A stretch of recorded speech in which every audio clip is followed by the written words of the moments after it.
Olá pessoal, aqui quem fala é Michele Camargo. Estamos começando mais uma aula, a aula 6, Exercício da Viscosidade, da nossa série Mecânica dos Fluidos Fácil e Descomplicada, desmistificando a mecânica dos fluidos. Bom, patrocinador do nosso trabalho, na verdade sou eu mesmo, então se você estiver precisando de alguma coisa aí, seja eletrodoméstico, celular, etc., entra na minha loja aí, magazine você.com.br barra Magazine Michele Camargo. Dá uma força aí. Bom pessoal, sou engenheiro mecânico, sou formado na Universidade Federal de Itajubá, Itajubá fica no sul de Minas. Para quem não conhece a faculdade, segue o site aí www.unifei.edu.br. Sou formado desde 2005, portanto já tenho 11 anos. Contatos, sugestões, manda por michele.camargo@gmail.com. Tem meu canal no YouTube, youtube.com/c/profmcamargo. E tem um grupo no Facebook também que eu criei chamado Engenharia e Companhia. Bom, vamos então ao objeto da nossa aula, exercício de viscosidade e lei de Newton da viscosidade. Antes da gente começar propriamente dito o exercício, vou passar uma metodologia que, se você aplicar na resolução dos exercícios, você vai ver que vai facilitar bastante, não só aqui em mecânica dos fluidos, mas também em diversos outros disciplinas aí que possa aparecer. Bom, vamos lá. A primeira coisa que a gente sugere é listar o tipo de problema ou de qual assunto se trata. O segundo passo seria listar todas as variáveis cujos valores são dados. Então, quais são os dados do problema? O que eu tenho? Depois, listar o que se pede. O que o problema está pedindo? Aonde eu tenho que chegar? Qual é a resposta que eu quero ter? 4. Montar o diagrama de corpo livre ou esquema do problema. Isso facilita na hora de a gente montar os equacionamentos.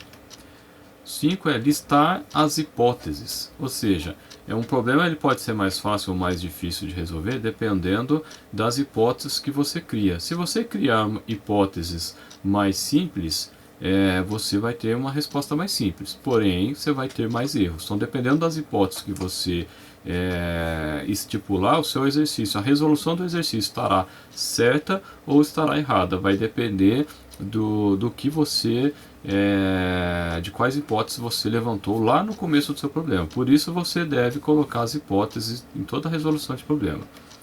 Listar as fórmulas que envolvem o problema. Uma vez que você fez o esquema, você viu, identificou qual é o problema que você está lidando, aí você tem que listar as fórmulas. Por quê? Se listando as fórmulas, você checa as fórmulas, você checa o que está pedindo e checa as variáveis, e aí você tem um norte para onde você deve ir, porque muitas vezes não é numa equação só que você vai conseguir o resultado daquilo que você precisa.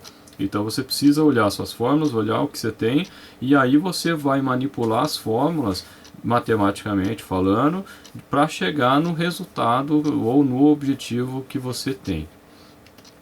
7. Checar se as variáveis estão no mesmo sistema de unidade. Isso é imprescindível.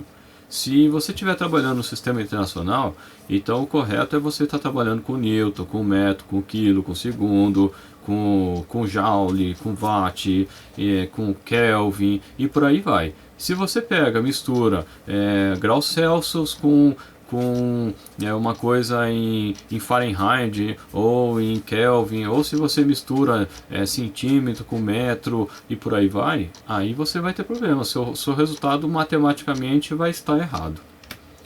E aí, por fim, depois que você cumpriu os 7 passos anteriores, você começa os cálculos de fato, o desenvolvimento matemático para chegar naquilo que você precisa.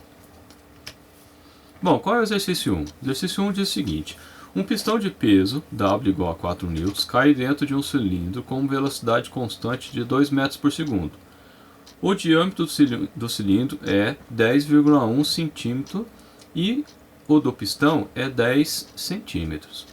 E sua largura é 5 centímetros. Determinar a viscosidade do lubrificante colocado na folga entre o pistão e o cilindro. É óbvio que não existe pistão caindo sem nada, né? Você tem um pistão trabalhando num compressor, você tem um pistão trabalhando no motor e assim por diante, né? Em vários equipamentos que utilizam pistão. Mas é um exercício didático a gente aplicar, né? E valeria no caso para você calcular também dentro do pistão qualquer, né? O procedimento seria o mesmo. Bom, tem aí o esquema, né, fornecido aí no exercício. Então seria o que a gente vai estar utilizando aí na resolução do problema. Bom, resolução, vamos lá. Primeiro, o passo é o que? A gente está com um problema relacionado com viscosidade. Então a gente identificou qual é o tipo de problema que a gente tem. Quais são os dados? Eu tenho que o peso é 4 newtons, a velocidade é constante, igual V0 igual a 2 metros por segundo. Eu tenho os diâmetros. Diâmetro do cilindro, 10,1 centímetros. Diâmetro do pistão, 10 centímetros. Tenho a largura do pistão, foi dada no desenho anterior, 5 centímetros. E tenho o que se busca, passo 3. A gente busca a viscosidade. Então aqui a gente quer descobrir a viscosidade do óleo que está fazendo a lubrificação desse pistão. Bom, montar o diagrama de corpo livre, se viável. Nem sempre você precisa de montar um diagrama. Então quando você não monta o diagrama, você deve então montar um esquema do problema, que fica muito mais fácil de você interpretar e aí você montar as suas equações conforme a necessidade. Bom, vamos lá. Essa figura ela representa o cilindro. Então seria o diâmetro, né? Parece um copo mesmo, né? Só que no cilindro, num pistão de verdade, você vai ter aí outros elementos que fazem a conexão entre pistão, biela, manivela e assim por diante. Essa representada em azul, nós estamos representando o que seria o fluido lubrificante. Nesse caso em preto, né, agora está representando o cilindro, né, então as paredes do cilindro. Então a gente colocou esse monte de linhas inclinadas aí para mostrar que do ponto de vista relativo ela é fixa. Então você vai ter o óleo em azul e vai ter o pistão fazendo esse movimento para baixo. Bom, o que vai acontecer? O que a gente viu lá na aula anterior com relação à viscosidade? A partir do momento que eu tenho, voltando lá para como é que chama? A experiência das duas placas. Eu tenho a placa fixa e a outra placa em movimento. Nesse caso, a nossa placa não é uma placa plana, é uma placa cilíndrica. Então, o que está fixo é o cilindro, né, que está em preto, e o que está em movimento, que seria a placa em movimento, é o pistão. E no meio dessas duas placas, eu tenho o fluido lubrificante, que é o óleo. E a partir do momento que eu tenho um movimento, o que vai acontecer? Lembra do princípio da aderência? Então, no princípio da aderência diz o quê? Diz que o fluido em contato com a parede vai ter a velocidade da parede, ele vai se aderir, vai ficar solidário. Então, nesse caso, o lubrificante que está em contato com a parede tem velocidade zero. O lubrificante que está em contato com o pistão vai ter a velocidade do pistão V0, que foi dado ali na tela anterior. Em função disso, ele falou que a velocidade desce constante. Então, se a velocidade é constante, de novo, a gente tem força igual a massa de aceleração zero, então aparece aí as forças viscosas. Como no caso o peso aparece para baixo, a seta preta aí, o W, eu tenho que ter as forças viscosas compensando para que eu tenha o equilíbrio dinâmico que a gente viu na aula anterior. Só que eu não tenho uma forçona só, né? Na verdade eu tenho várias forcinhas. E para simbolizar isso, não sei se vocês assistiram a minha primeira aula, na verdade a aula 2, né? A aula de revisão que a gente apresentou, você tem aí o que eu coloquei lá na matemática, o dFmi, que seria o que? A força viscosa infinitesimal. O que é infinitesimal? Aquela força bem pequenininha. Se eu somar todas essas forças bem pequenininhas, eu vou ter a força total que vai equiparar ao caso aí o meu W. Então o que eu vou ter? Eu vou ter fazendo um esquema agora, só que agora não mais tridimensional, mas fazendo no plano como se você estivesse cortando aí o cilindro ao meio. Eu vou ter o W 4 newtons para baixo, que é o peso do pistão. Eu vou ter a força viscosa para cima, que nada mais é do que a somatória das forças, né? Se eu aplicar a integral, né, do DFU, DFMI, eu vou ter a minha força total, força viscosa, força Mi total, né, que é o que vai equivaler. Bom, continuando então nas hipóteses, né? Qual é as minhas hipóteses? A primeira hipótese é a distância entre as superfícies é pequena.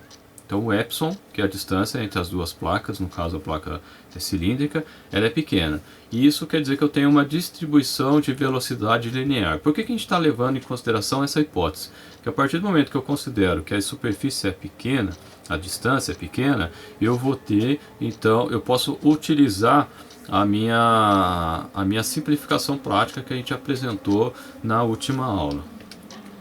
Então, nesse caso, eu tenho o quê? Que tal, que é a tensão de cisalhamento, ou a tensão viscosa, ela é igual a μ, que é a viscosidade, vezes a velocidade inicial, ou a velocidade V0, velocidade constante, dividido pela espessura do lubrificante epsilon.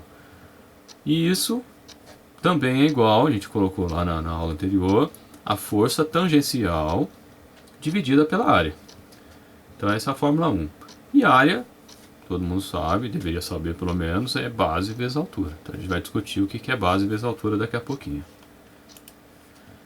Bom, eu tenho que checar agora se todas as variáveis estão no mesmo sistema de unidades. No caso aqui a gente está utilizando o SI, Sistema Internacional de Medidas. Então nesse caso o que é padrão? É metro, comprimento, do tempo é segundo, massa, quilograma, Newton, a força, e por aí vai. Nesse caso são os que a gente vai utilizar aqui agora. Bom, o peso está igual a quase 4 newtons. Ok, não preciso fazer nada. V0 igual a 2 metros por segundo. Também ok, não preciso fazer nada.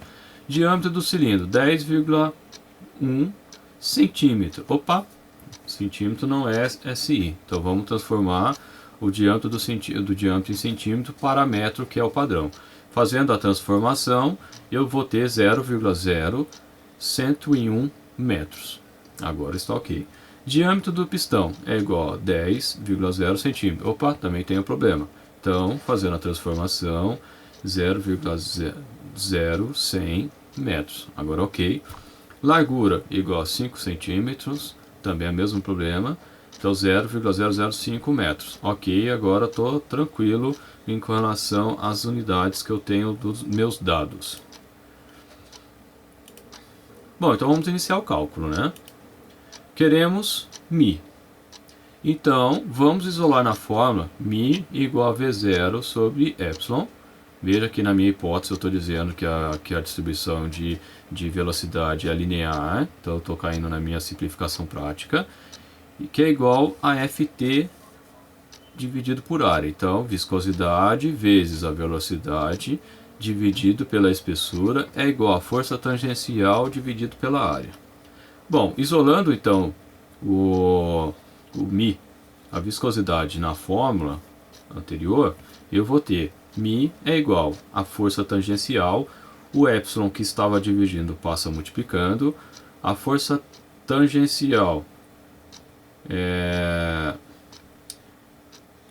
ou melhor, no caso, a velocidade que estava multiplicando, ele passa dividindo. Então nós temos a equação 2 agora. Então viscosidade é força tangencial vezes epsilon dividido pela área dividido por V0. Bom, da forma acima temos que V0, temos V0, foi dado. Mas nós não temos Ft, não temos o epsilon e não temos a área. Bom, do diagrama de corpo livre que a gente fez anteriormente, eu tenho que a força tangencial é igual ao peso, que é igual a 4 newtons. Por quê?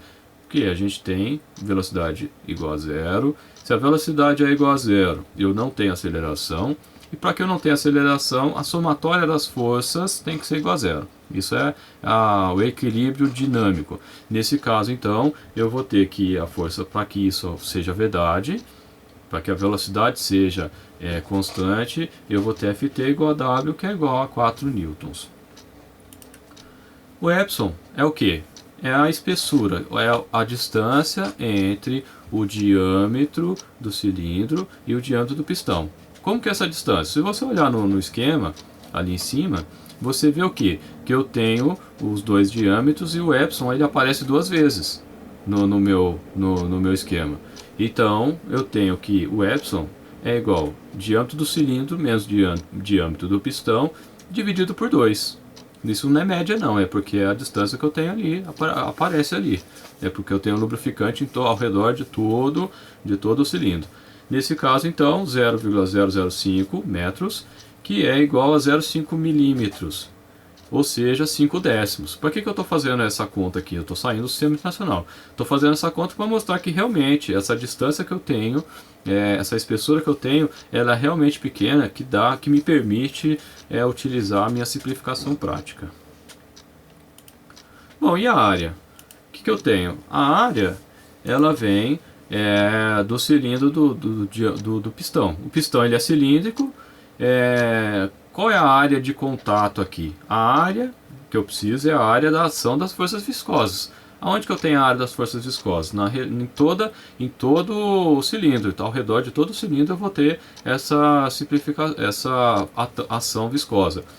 Então, se eu cortasse o cilindro e fizesse a revolução, eu teria então como a base da minha área πd. Por que πd? Que é o perímetro do cilindro, né, do círculo que é a base do meu cilindro.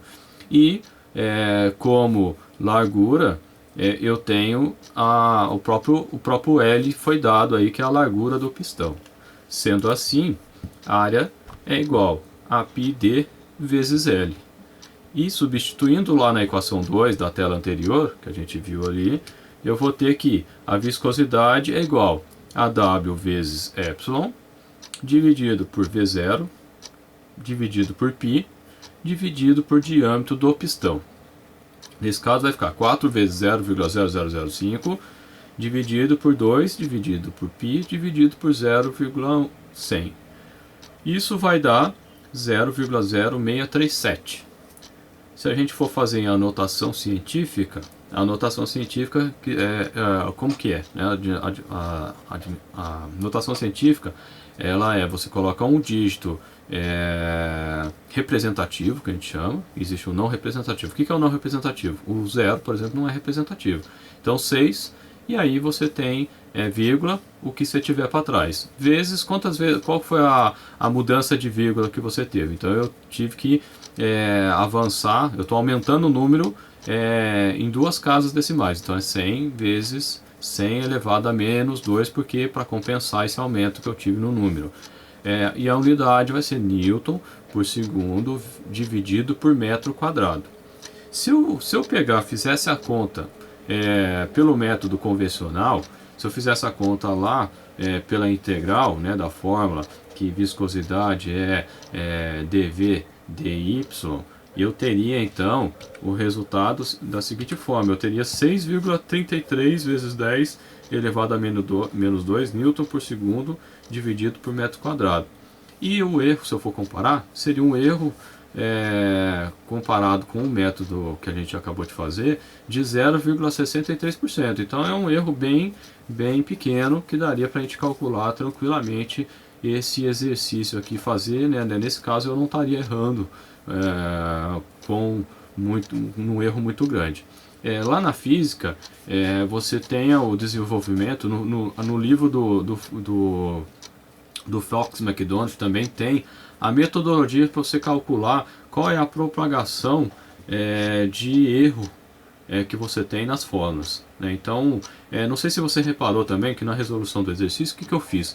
Eu fiz primeiro uma manipulação matemática nas fórmulas, para que eu possa fazer apenas uma conta.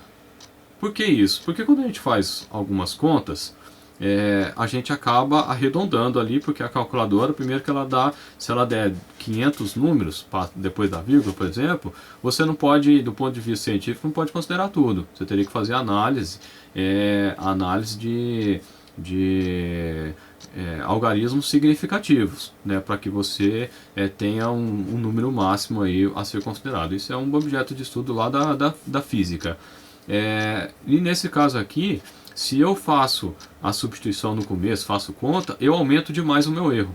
Então, o recomendado é que você faça primeiro as manipulações das equações, jogue uma equação na outra, isola aqui, isola ali, para que você faça o mínimo de conta possível. Assim você vai ter o mínimo de erro nos seus cálculos, né?